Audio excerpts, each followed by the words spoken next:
গত মঙ্গলবার আচমকাই নিজের দ্বিতীয় বিয়ের খবর প্রকাশ্যে আনেন অভিনেতা তথা বিধায়ক হিরণ চট্টোপাধ্যায়। বেনারসের ঘাটে দ্বিতীয়বার বিয়ে করেছেন তিনি ঋত্বিকা গিরির সঙ্গে। তারপর থেকেই তাকে ঘিরে বিতর্ক শুরু হয়েছে সামাজিক মাধ্যমে।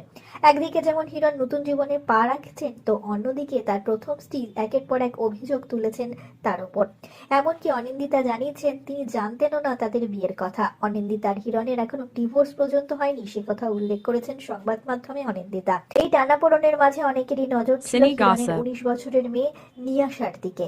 এই সমস্ত বিষয়টিকে সে কিভাবে নিচ্ছে? হিরণের বিয়ের ছবি ভাইরাল হওয়ার কিছুক্ষণের মধ্যেই সামাজিক মাধ্যমে একটি ভিডিও শেয়ার করেছে হিরণের মেয়ে নিয়াশা চ্যাটার্জি। সেখানে দেখা গিয়েছে মা অনিন্দিতা এবং বাড়ির পোষ্যর সঙ্গে একটি মিষ্টি মুহূর্ত কাটাতে। ভিডিওর ক্যাপশনে নিয়াশা যা লিখেছেন তাতে স্পষ্ট তার অবস্থান। ইংলিশে নিয়াশা যা লিখেছে তার বাংলা তর্জমা দাঁড়ায়, যতদূর মনে পড়ে বহু বছর ধরে আমরা দুজনেই একসঙ্গে আছি।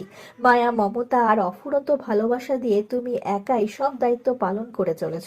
তুমি আমার মা, আবার তুমি আমার বাবা, আমার জীবনের পথপ্রদর্শক এবং সব থেকে বড় শক্তি তুমি।